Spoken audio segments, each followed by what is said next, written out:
Hi children, our next topic is muscular system. Muscular system.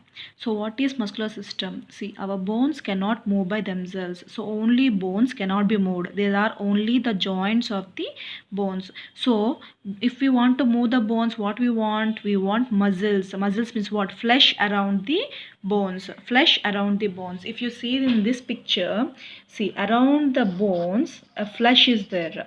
So this flesh is called as muscles. So the muscles are attached to the bones with the help of tough tissues. With the help of tissues, this flesh is attached to the bones. So with these muscles only we can move our hands or legs. See here, the muscles are attached to the bones by means of tough fibrous tissues called as tendons. Tough fibrous tissues called as tendons. With the help of tendons only, the muscles are attached to the body, attached to the bones. So with this tendons, with that muscles only, the hands or legs can be moved. Okay, see. Muscles can contract or relax. Means while doing work they contract each other, and no work means they will relax. So these muscles will work in pairs. See, when set of muscles are contracts, other set relax. So when set of muscles are doing work, other will relax. Okay, see, types of muscles. What are the two types of muscles? Voluntary muscles and involuntary muscles. Voluntary muscles, what are voluntary muscles? Our brain can control the movement of these muscles. So the muscles, when we control the muscles, those are called as voluntary muscles. Means when we give the work only, these muscles can be moved. What are called as involuntary muscles? Without our permission, without our statement, all these muscles will work. So voluntary muscles means what? The muscles which can work when we give the instructions by the brain. So what are these muscles? Muscles of hands and legs. So when we walk only, we will move our legs. So we are giving the instruction for our brain to move the leg. So we are moving the hands and legs. So these are called as voluntary muscles. Involuntary muscles, without our prior permission only, these muscles can be moved. Examples: muscles of lungs, kidneys and blood vessels. So all these will work continuously. All these will work continuously without the instructions from the brain. Next, the muscles of the heart are called as cardiac muscles. The muscles which are present near the heart are called as cardiac muscles. They are also involuntary muscles, working continuously throughout our life. So all these muscles will work throughout our life. So when we give the instructions, when the muscles will move, these are called as voluntary muscles. Without our permission, which work continuously, are called as involuntary muscles. Okay. The next topic is nervous system. The next topic is nervous system. See, the nervous system coordinates the functions of all parts of our body. See, nervous system means group of nerves. So these nerves are present all over the body from head to feet.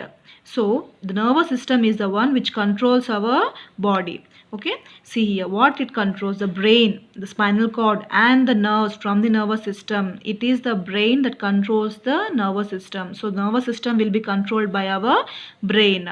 So the nervous system is controlled by our brain. See, in brain, the brain is covered by the protective membranes called meninges and is protected by the skull. So this is the brain.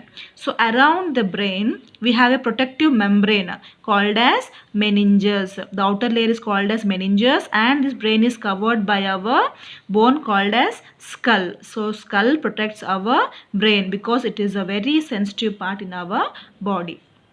Next, the brain controls our body. It receives, analyzes and stores information and gives us instructions. So this controls our body. It gets instructions and gives instructions for our body to do the work. So in this brain we have three types of layers, parts. What is the first one? Cerebrum, cerebellum and medulla oblongata. See, the outer portion is called as cerebrum. The bigger portion is called as cerebrum. This is the bigger brain. Next, See here, this is called a small brain. This is called as cerebellum. The small brain is called as cerebellum. Next, this part is called as medulla oblongata. This part is called as medulla oblongata. The outer layer is called as meninges. So this brain is covered by the bone called as skull. So the first part, cerebrum. See, cerebrum means the cerebrum is the largest part of the brain. Cerebrum is the biggest part of the brain.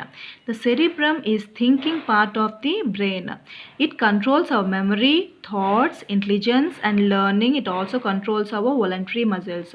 So cerebrum is the bigger part of the brain and it controls all our memories and gives instructions and thinking capability, intelligence and learning also. So all these things will be controlled by the cerebrum.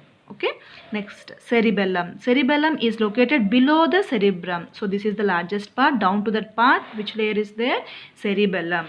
The cerebellum controls the movement of muscles and helps to keep our body in upright position. So this cerebellum will give the instructions for the muscles to do the work. So what is cerebrum does? It keeps our intelligence and memories and everything in our body. It is a storage system. So cerebellum means it gives the instructions for the muscles to do the work. The next one is medulla oblongata. The medulla oblongata is the smallest part of the brain. Medulla oblongata is the smallest part. This medulla oblongata connects the lower part of the brain to the spinal cord. See here, this medulla oblongata will connect to the spinal cord, means backbone. The medulla oblongata regulates our involuntary muscles. Involuntary muscles means what? I already told you, the muscles which will not take permission from us. So it will work on its own. What are these muscles? Near the heart, lungs, all these muscles work on itself. So these all will be controlled by the medulla oblongata, thus making sure that all the involuntary actions of our body such as heartbeat, breathing and blood circulation takes place properly. So the medulla oblongata will control all the involuntary muscles actions. Okay.